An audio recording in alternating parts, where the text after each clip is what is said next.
Hi, I'm Helen from the Squiggly Careers podcast, and you are listening to one of our Squiggly Careers Shortcuts. These super short episodes are designed to be easy to fit into your day and also easy to take action with straight away. And today I'm going to talk about the only script you need to get started with a curious career conversation. So one of the things that we notice when we're talking to people is that people can sometimes be quite reactive about the conversations they have about their career. So they can wait until they decide they don't want to do what they're doing, or they've seen a job that they want to do. They're sort of waiting for that moment. Whereas what we would recommend is that you are continually curious about your career, because it is very likely that it is the connections that you make and the conversations that you have which will get you closer to the possibilities that you want for your career. So if we're not making those connections and we're not having those conversations, we're always keeping those opportunities a bit further at distance. So curious career conversations are when you go and talk to somebody about the work that they're doing. Could be a project they're working on, could be a job that they're doing, could be a company they're working in.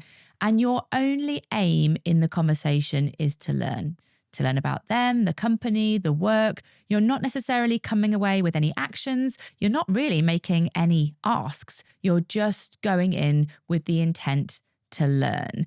And this can create some very, very helpful data points for your development. And it can also mean that you can plant yourself in people's minds so that if there is an opportunity in an area you're interested in, you're more likely to be considered. So that's why curious conversations are really important. Now, Sarah and I also know that it might take a bit of confidence to have these conversations, to reach out in the first place, and then to think, well, what do I talk about when I'm in this conversation? So reaching out, I would suggest you just get in touch with somebody via email or via LinkedIn, or even better, perhaps ask for an introduction and just say, I'd love to learn a little bit more about your area. It's something I'm interested in. I'd really appreciate 20 minutes of your time to talk. Like a low pressure ask, make learning the agenda.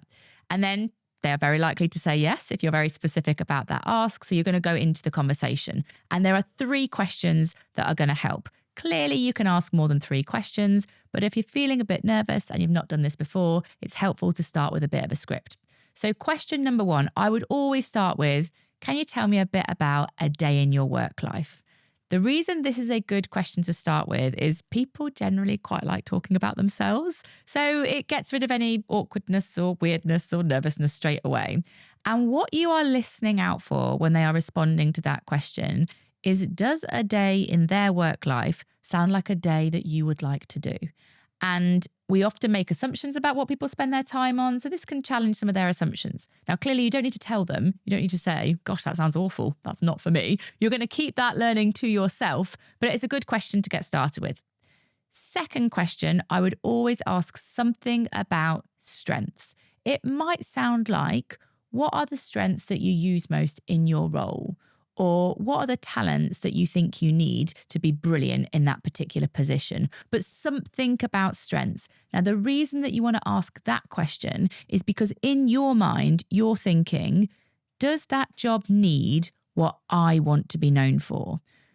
Because if this is going to be a good fit for you in the future, you really want to make sure that the strengths that you want to be known for are what a particular project or a position needs. And until you learn from what strengths someone else is bringing to it, you don't know whether you're going to get that sense of fit. So always ask something about strengths. Now, let's imagine that the day they've described sounds like a day you want to do, and the strengths they need are what you want to be known for. These opportunities are currently getting big ticks for you in your career. So we're going to go in with a third question. This one is much more about learning. It's about future-proofing your skills for these opportunities. So the question here, I would go and say something like, if this was a role that I was interested in exploring further, what more do you think I should learn about now?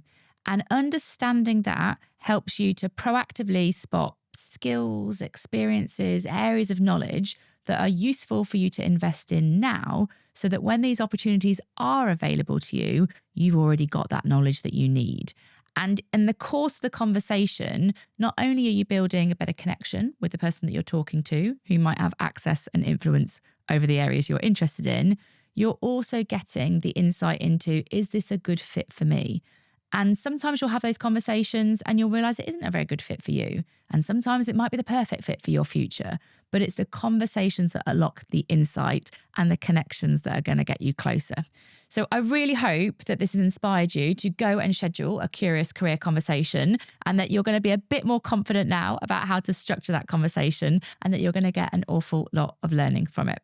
Thank you so much for listening to The Shortcut. We'll be back with you with another episode soon.